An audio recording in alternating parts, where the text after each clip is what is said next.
حضرت علی رضی الله تعالی عنہ فرمای وی کوم انسان چې قرضدار دی او دا دعا یې شروع کا وی کده باندې د غرونو برابر قرض میکنه دا به د الله رب العزت په فضل او کرم سره ختم شي. د غرونو برابر قرض په چا باندې نشي راتلی زما عزت مندو. د غرونو برابر پیسې به څنګه په چا باندې راځي چې لکه پیسې راټولي چې هغې نه یو غر جوړ شي دومره خو په چا باندې نه راځي که نه. خو حضرت علی رضی الله تعالی عنہ فرمایي که بالفرض په تا باندې چېرې دومره قرض هم راشي که نه لکونه خو پرېږه ده که دومره قرض در باندې راشي که نه او دا وظیفه دې شروع کا نو انشاءالله د الله رب العزت په فضل او کرم سره به ستاسو دا قرضونه. السلام علیکم ورحمت الله وبرکاته. ملګرو ډېر زیات ملګري رابطې کوي چې مونږ قرضونو کې ډېر زیات راګیر یو د قرضونو په وجه ډېر زیات پریشان یو او د دې د ختمېدو څه بندوبست نشته دی. وایي څه وظیفه راته وښیم نو زه ورته دا وظایف وښیم نو الحمدلله قرضونه د الله رب العزت په فضل او کرم سره ختم شي. بیا راته دعاګانې کوي. نو تاسو ته هم زما عزتمندو په دې ویډیو کې زه دغه دوه وظایف درښیم که دې کې تاسو هره وظیفه شروع کا نو انشاءالله د الله رب العزت په فضل او کرم سره ستاسو قرضونه به مکمل ختم شي. زما عزتمندو ویډیو ضرور وګورئ او دا وظایف ضرور شروع کړئ. نن سبا هر انسان قرضونو کې راګیر دی. هر انسان چې ګوري بس قرضونو کې مبتلا وي او د دې په وجه ډېر زیات پریشاني. نو انشاءالله ستاسو دا پریشاني به مکمل ختم شي که دا دواړه وظیفې تاسو شروع کړئ یا یو وظیفه مو شروع کا نو انشاءالله د الله رب العزت په فضل او کرم سره به ستاسو دا قرضونه ختم شي. راځو وظایفو طرف ته. ټولو نه اوله وظیفه زما عزتمندو اوله وظیفه دا ده چې سورة النصر اذا جاء نصر الله والفتح دا ټول سورت تاسو به داسې کوئ چې څنګه سحر مونځ وکئ مکمل مونځ د سحر ختم کړئ نو په خپل ځای باندې کښېنئ اووه پیرې درود شریف ووایئ اووه وارې درود شریف هر یو درود شریف چې تاسو وایئ خو د مانځه والا درود شریف ډېر بهتره دی.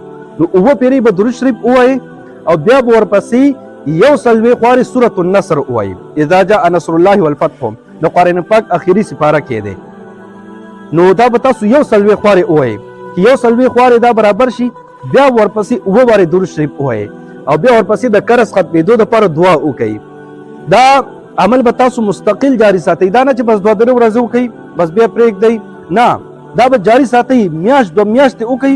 انشاءالله د الله رب العزت په فضل او کرم سره به ستاسو دا قرض مکمل ختم شي. الله رب العزت په ستاسو دپاره څه بندوبست وفرمایي. ټیک شو یو عمل دا شو. دویمه وظیفه زما عزتمندو دویمه یو دعا ده حضرت علی رضی الله تعالی عنه ښودلې ده اللهم اکفني بحلالك عن حرامك واغنني بفضلك عمن سواك.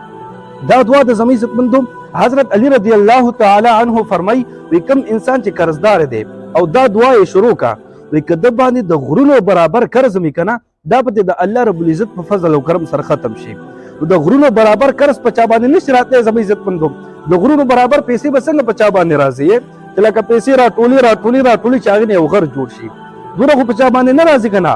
خو حضرت علی رضی الله تعالی عنہ فرمایي که بالفرض په تا باندې چېرې دومره قرض هم راشي که نه لکونه خو پرېږه ده که دومره قرض در باندې راشي که نه او دا وظیفه دې شروع کا دا دعا دې شروع کا نو انشاءالله د الله رب العزت په فضل او کرم سره به ستاسو دا قرضونه ختم شي.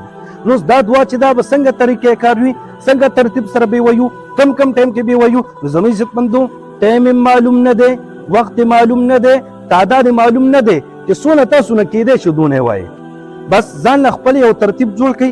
هر مونځ نه پس کم از کم درې وارې وایي درې وارې هر مونځ نه پس وایي چې ټول مونځ تاسو ختم کړئ ورپسې دا دعا درې وارې وایي اللهم اکفني بحلالك عن حرامك واغنني بفضلك عمن سواك.